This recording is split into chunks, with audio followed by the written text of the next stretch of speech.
Pokemon's Mulligan rule has been the same since the beginning, but maybe we should change that. Welcome to Jank Play TCG. My name's Landon, and here we play Jank.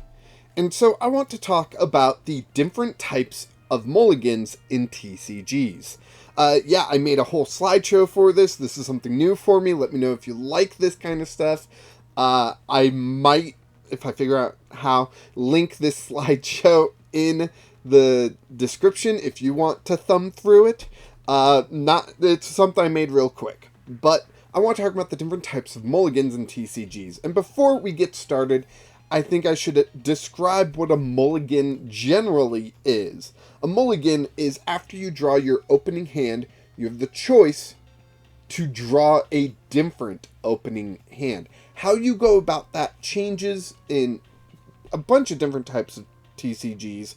But first I want to start out how Pokemon handles Mulligans. And that's what I call the forced Mulligan, because you don't have the option to Mulligan in Pokemon TCG. You are either forced to, or you don't get to. There is one exception, and you saw a screenshot of that right in the beginning of the video, and I might go over that later, I don't know. I've made this thing really quick, I'm just going to spitball my way through it. So the forced Mulligan, often seen, or only seen in Pokemon TCG as far as I know, possibly seen in other games, requires a particular type of card to start the game. So in Pokemon, that is a basic Pokemon that you need in your opening hand in order to start the game. You then put that basic Pokemon face down into play so your opponent can't see what you're playing, you can't see what they're playing, and then you flip them up at the beginning.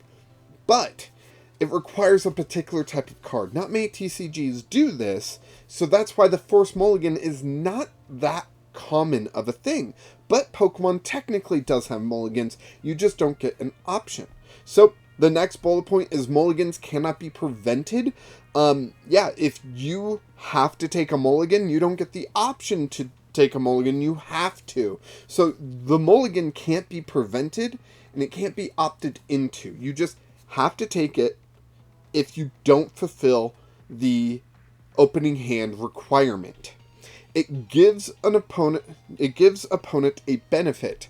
The benefit in Pokemon TCG is the fact that your opponent gets to see the hand that you did not get a basic, to prove that you did not get a basic, and they get to draw a card, or the option to draw a card, for each time you mulligan. So that can be quite a few times by the end. I had a deck in the Sun and Moon era where I honestly mulliganed 9 times. I had 7 basic Pokemon in the deck, which is lower than you kind of want in a Pokemon deck. You usually want 8 or 9. I had 7. And I mulliganed like 9 times before I finally got to play. And that was at like a local store and everything. It was embarrassing, kind of, and funny at the same time. Play with what you are given. And this kind of, I'll go over this, I think, in the next slide. But when you have your opening hand, you just play with what you've got. And sub-bullet point, or whatever you want to call this, can you play out of a bad hand? Everyone can get a good hand and play phenomenally, right? But some skill comes in, you got a bad hand in Pokemon, can you play out of that to gain the advantage and win? That is a skill that a lot of people, kind of overlook a lot of the time in Pokemon. And it's one reason why in a lot of decks you see of mine, possibly because that one time I mulliganed 9 times, I build a lot of redundancy into the decks and whatnot to try to give myself the best opportunity to get out of a bad hand and into a good hand, So that's part of the skill in Pokemon. You gotta play with what you're given, and sometimes that means playing out of a bad hand. And final point here is no player agency. You do not get to choose your mulligan. It just happens, right?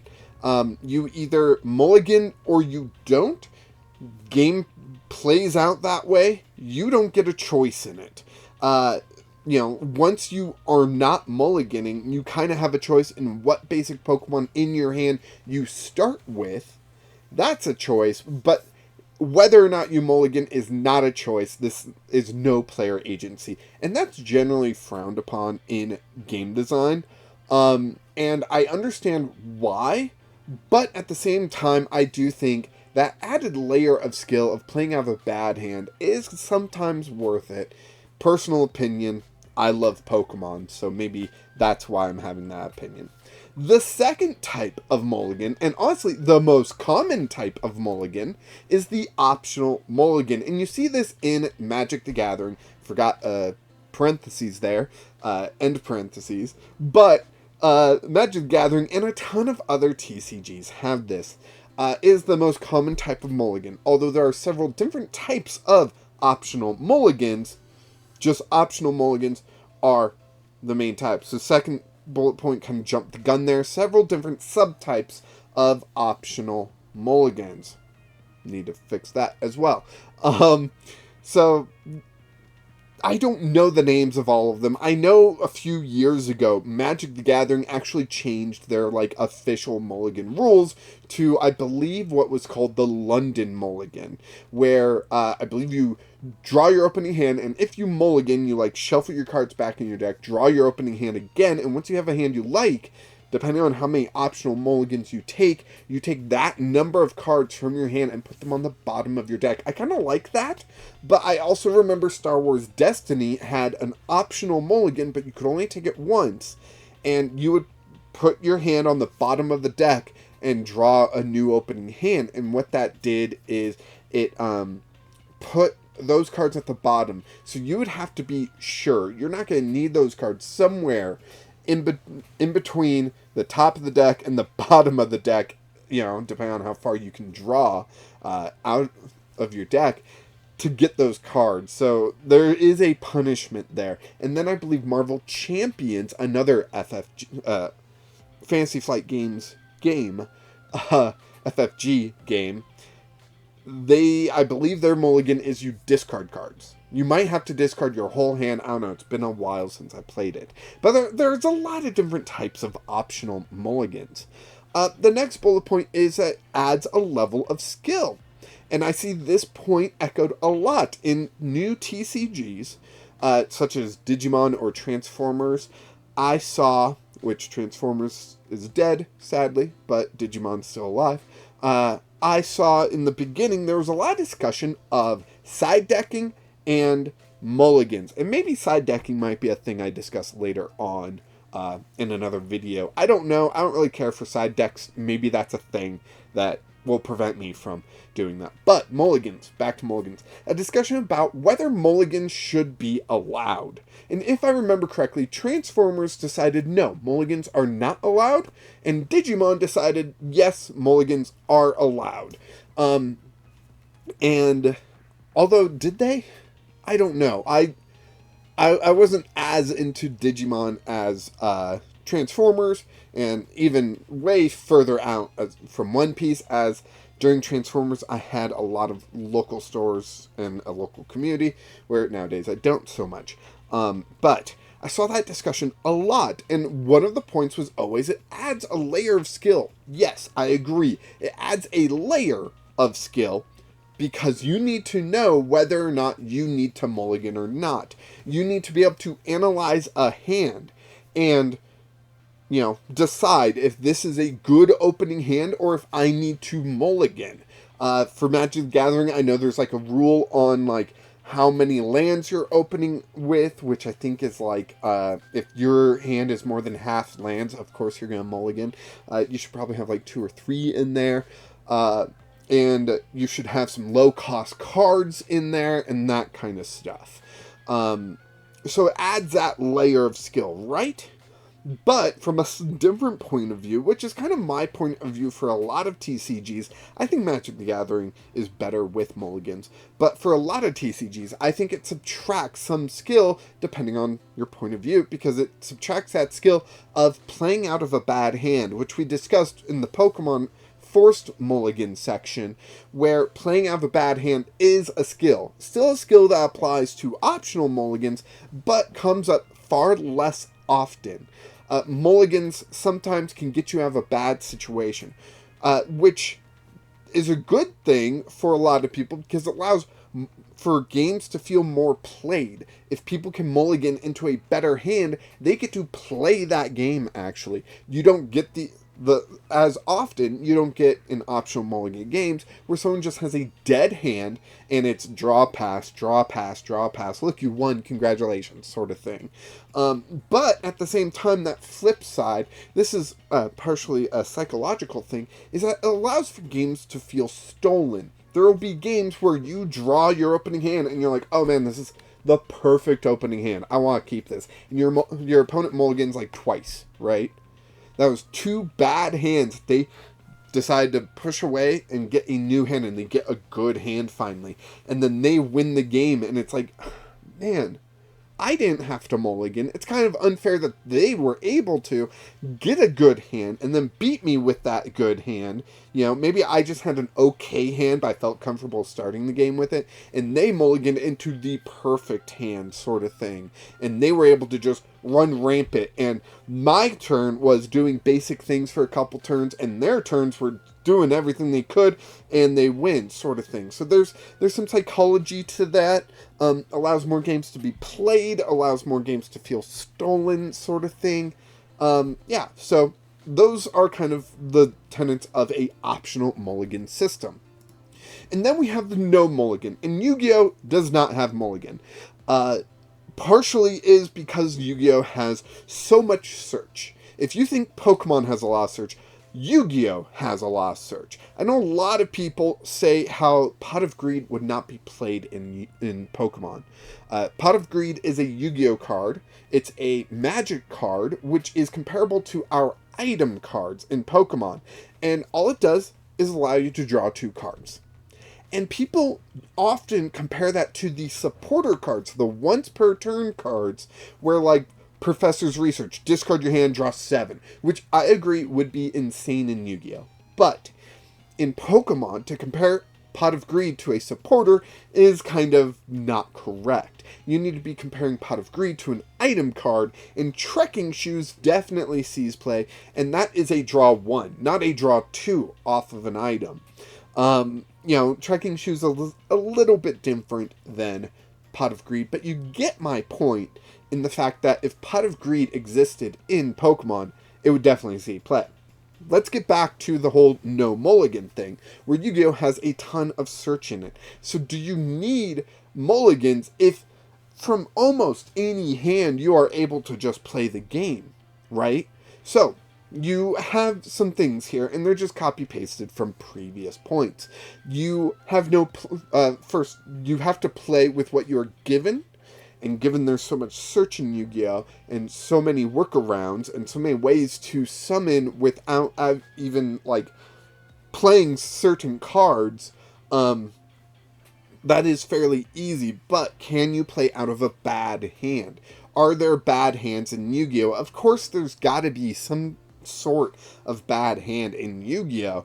And you're probably going to have to be extremely unlucky to get that hand. With a 5-card opening hand and a 40-card deck, how many variations are there that equate? Oh, and a max 3 copies of for some cards. Some cards it's 2, some cards it's 1.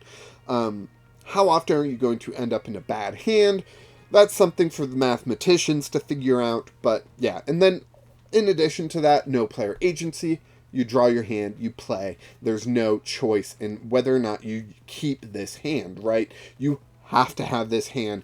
Doesn't matter what you're starting with. It's yours. Unlike the forced mulligan, where you have to have a particular card in hand. If not, you mulligan.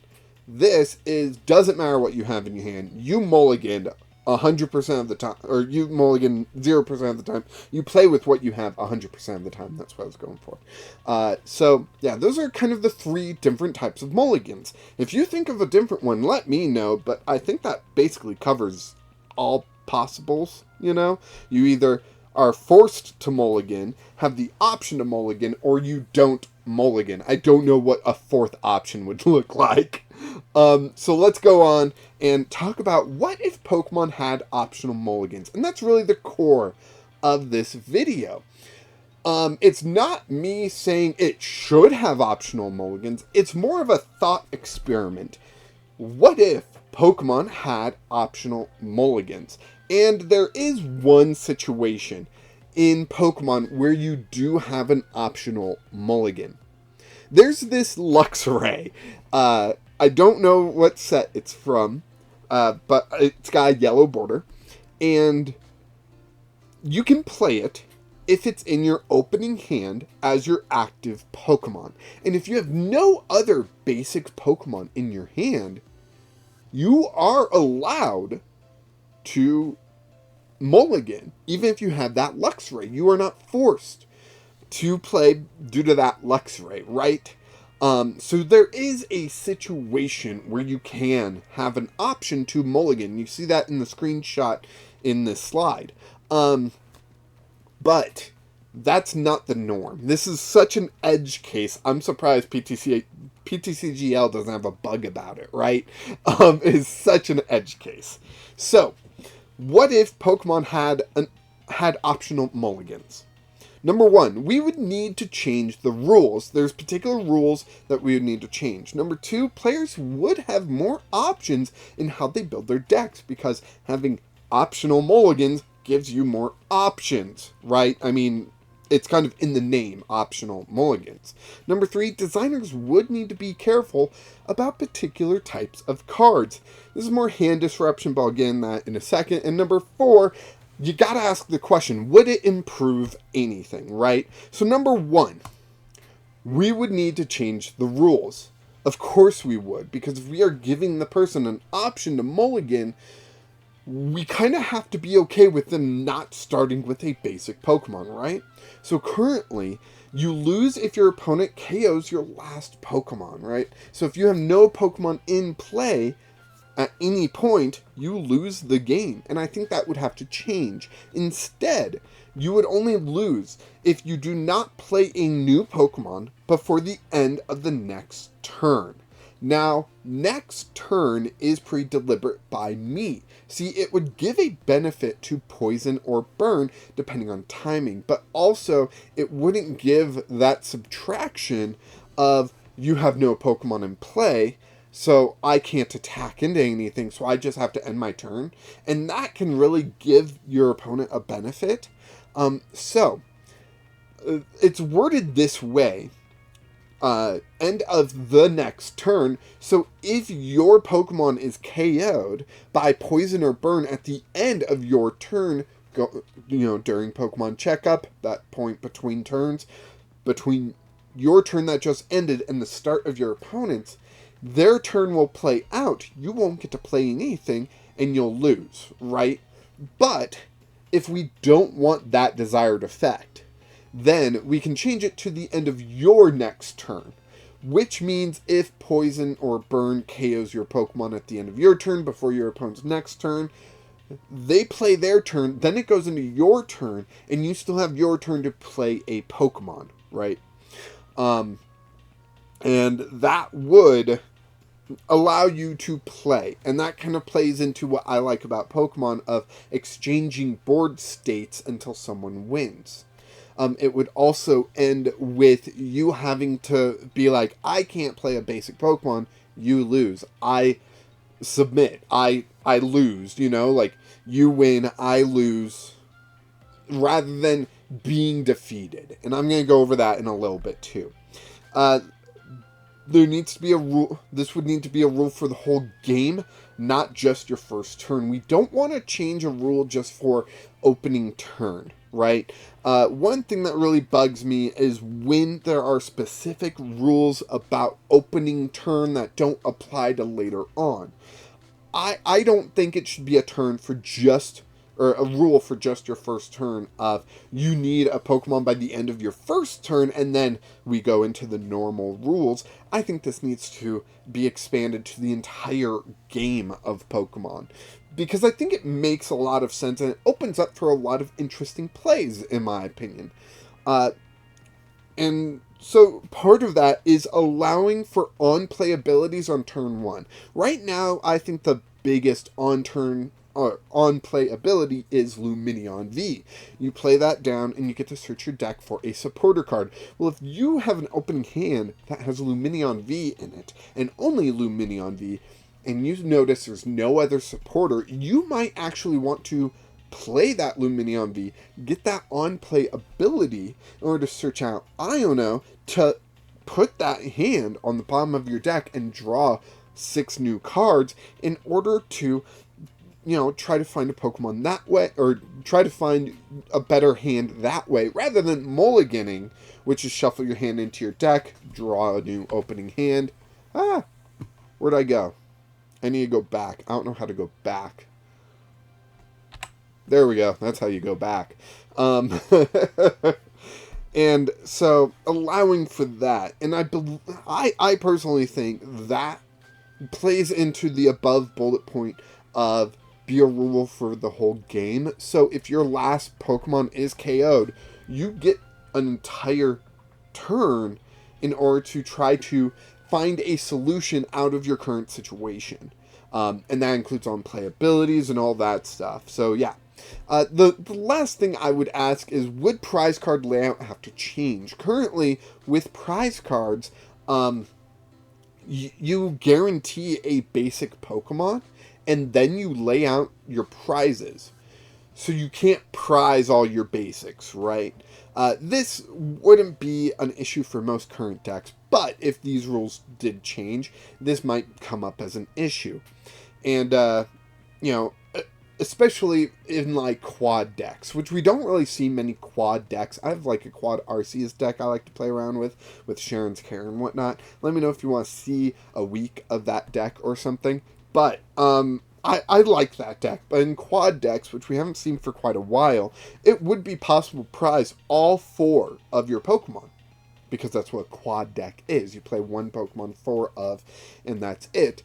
It would be possible to prize all 4. So would we have to change how prize cards are laid out if we have an optional mulligan and your opening hand doesn't include a basic Pokemon, but maybe it includes a nest ball, so you can get that particular Pokemon for your starting Pokemon, right? That's a question. I don't have an answer to that.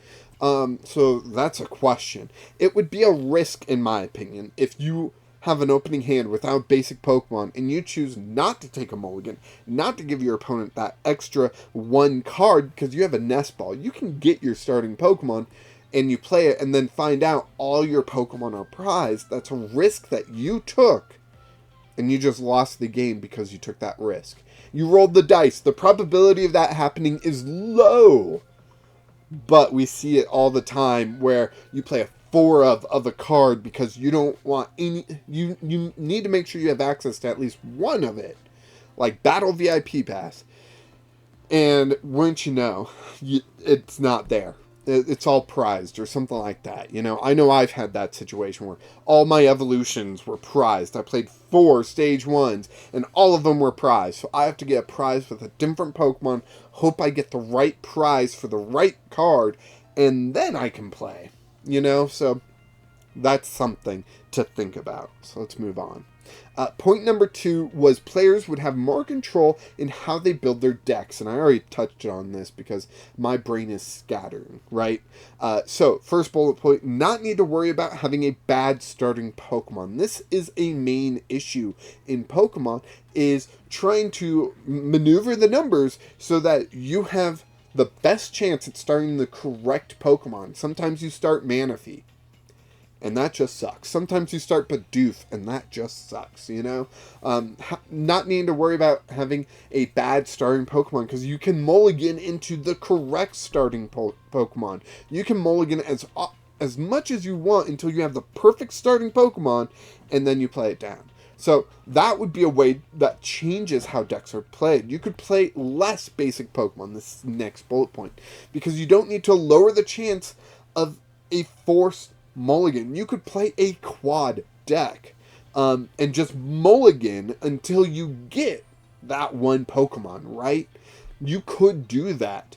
So you could lower the number of basic Pokemon that you play in order to lower your chance of a forced Mulligan, because you don't have to Mulligan if you don't want. You could play less Pokemon, just hope you draw it early, or Mulligan once, or maybe you have that nest ball like I mentioned before. You can play more basic Pokemon, and you don't need to lower the chance of a bad starting Pokemon by playing less Bidoof than you do of your attacker, right? Because if you have Bidoof in your opening hand, you can just Mulligan it away and grab a new opening hand and hope it has the right one. You could have a Bidoof and a Nest Ball in your opening hand, choose not to play a basic, your turn, you play that Nest Ball, put that basic that you want as the attacker in the active, then play down that Bidoof to be ready to evolve next turn. Like, there's options there. So you could play more basic Pokemon, have 4 Bidoofs in case something gets prized, or you play all 4 of them, play 4 Bibriel, and just draw an insane amount of cards every turn, sort of thing, right? So there's options there. There's things that can change and get on play abilities easier, because you can always get on play abilities on your first turn. On your first turn, you can play that Pokemon. Rather than being forced to start Lumineon V, you can start no Pokemon, but by the end of your first turn, you have that Lumineon V in play, right? So there's so many different ways this could go. So it gives players control. Player agency is something that we talked about before, where with forced and no Mulligans, you don't have agency, but optional Mulligans, you do have agency. And this is giving you agency over your choices in play and how you play, right? So yeah, players would have more control in how they build their decks, how they play their decks, all that stuff. Designers would need to be careful about particular types of cards, and Reset Stamp is on here for a reason. When I first brought up this idea to a group of Pokemon players, it was when Reset Stamp was legal, and one thing all of them said was if their opponent starts no basic Pokemon, they would be playing Reset Stamp first turn every time, right? So that might be an issue. They might want to not be reprinting Reset Stamp anytime soon. Also, cards like Iono and N might be an issue, right? Especially if, the second point, we bring back the turn 1 supporter rule, where you can play a supporter turn 1. Something about manipulating your opponent's hand might be something that has to be limited. So, number 1, manipulating opponent's cards on turn 1 might need to be limited. Maybe we limit those effects on turn 1.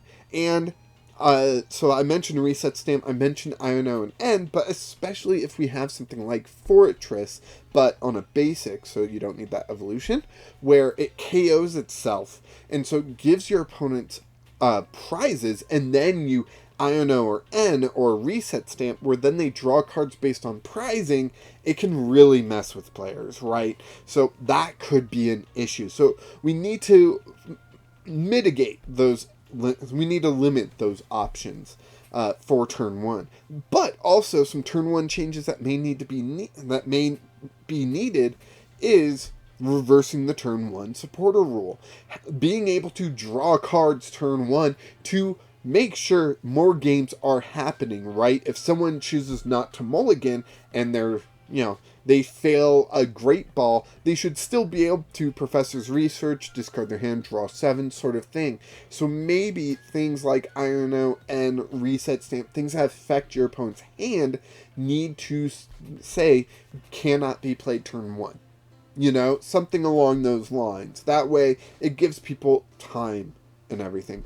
But also with that, I think we should allow, honestly, this part should be allowed regardless, but non-damaging attack should be allowed turn 1.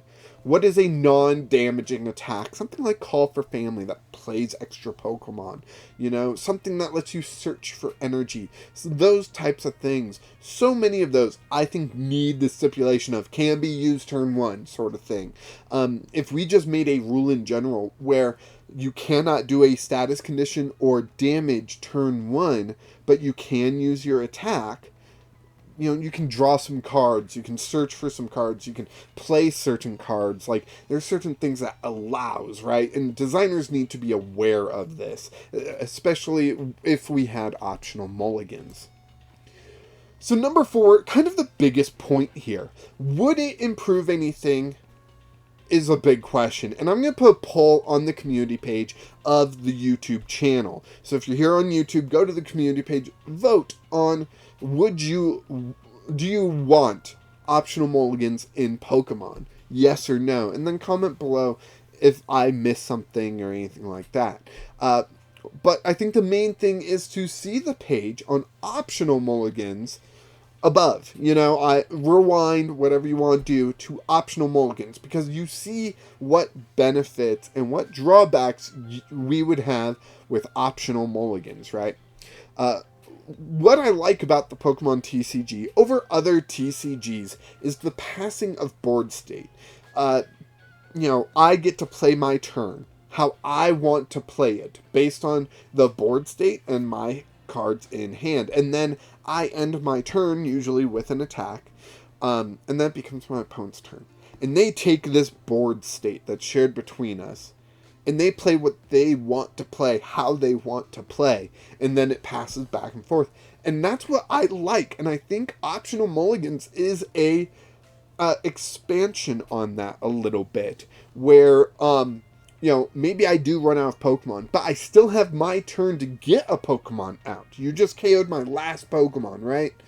Well, now it's my turn, and I could get a Pokemon out. I off my prizes, I drew a basic. I can play down that basic on my turn, so the game goes on. So the game doesn't just end abruptly, right?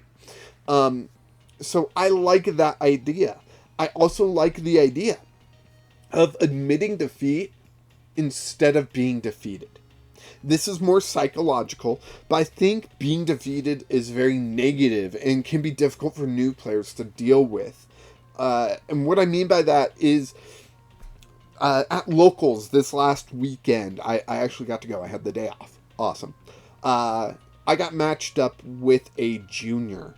I lost my first round, right? Second round, I get matched up with a junior because there's not a lot of us.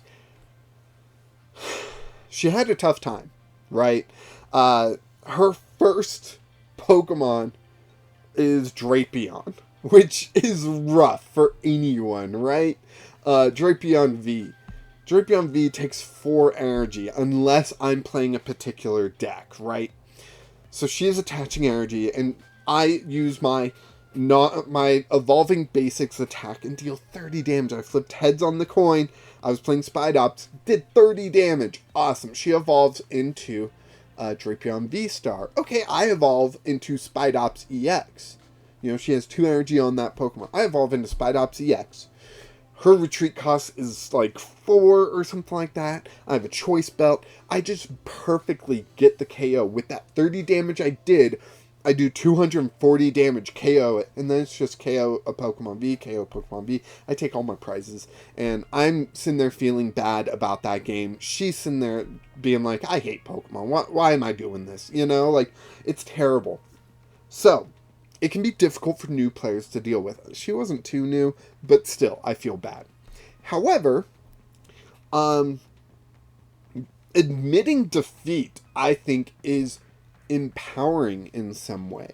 It's the reason why many people concede matches rather than playing it to the end. And there's plenty of times where I play it to the end and I actually swing the game my way. My opponent pushed their deck so hard, so fast to gain that advantage that they don't have enough steam in the tank to continue that advantage. And I play out the game and I win. You'll see that plenty of times on Jank Play TCG because I don't like conceding very often. I will concede during testing when it's just like, I have a dead hand, like, I can't do this, I need to change the numbers, But oftentimes in my videos, you'll see me fall behind, and it gets disheartening sometimes, trust me. But I'll fall behind 3 prizes, and it's like, how am I going to win this? And then I get the card that I need to make it work, but I need to continue this advantage, and my opponent's not able to deal with it because they push so hard so fast, sort of thing. So admitting defeat, I think, is empowering. I think people enjoy that more than being defeated. You know, your opponent taking all 6 prize cards hurts. Them taking 4 prize cards, and before they are able to attack on their final turn, you concede the match, is empowering. It's like, fine, we're done here. I'm getting the last word. We are done. You know, it's ending that conversation. So, having this new rule with optional mulligans, where if you don't have a Pokemon in play, you admit defeat rather than being defeated, is empowering. Maybe I'm reading that wrong, but I would love to hear you guys' thoughts about this. So because optional mulligans, if we had that in Pokemon, it would change the rule on whether or not you lose when you have no Pokemon in play. You would then admit defeat when you can't get a basic Pokemon in play rather than being defeated. And I think it's a whole psychological thing, and love to hear your thoughts on it. And lastly, thank you. Thank you for putting up with this. We are approaching minute 36. I didn't realize this would be so long. I appreciate you sticking through this whole thing. I would love to hear your thoughts down in the comments about this, about mulligans in general. This is, honestly, a lot of this video is less about Pokemon particularly. This was brought up because in the Transformers TCG, I was very adamant anti-sideboard mulligans. I think I was actually pro-mulligan, but anti-sideboard. I just don't like them. But we had this conversation so much, and so many new TCGs coming out are having this conversation about what type of mulligans to do. Right? What type of mulligans can their game support, and what they should do tournament-wise. Love to hear your thoughts down in the comments. Thank you for supporting the content I make. I'm gonna have some pretty big life changes in the coming months, and it may be difficult for me to find time and motivation to keep doing this. But your support means a lot to me and keeps me motivated, so I will continue to make content. The changes in life are, I am changing my career yet again. If you watch this channel, you'll know I used to be a video game designer. Before that, I worked retail. You know, loved my job at Game Crazy, although they went out of business. Even worked at GameStop for a stint. Loved it because I just love retail and I love gaming. I've worked call centers. I used to be a video game designer. Currently, in case that, there, that jacket back there doesn't tell you, I've been a mailman for a while, and due to an ankle injury that happened at work that has not been healed for 2 years, which means I'm probably permanently injured for the rest of my life, I'm going to have to make another career change, go back to school, which means a lot less time because I'll be doing school and a part-time job, not just a part-time job that was supposed to be a full-time job, which this entire time during this channel I've been working as a mailman part-time because I can't work full-time because of my injury. So, going back to school, gotta get a different job, part-time, gonna be doing school, to try to get a degree in CAD, which I'm hoping will turn into a new career, new promising career. Everyone I talk to about CAD loves it and says the school I'm going to has one of the best programs for that. So I'm hopeful, and please keep supporting the channel.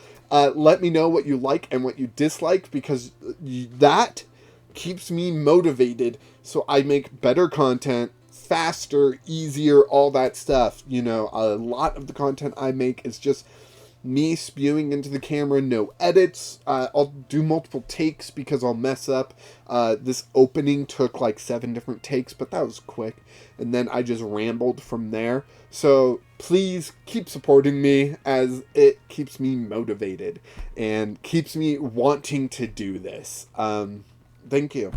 Thank you from the bottom of my heart. And as always, keep playing Jank.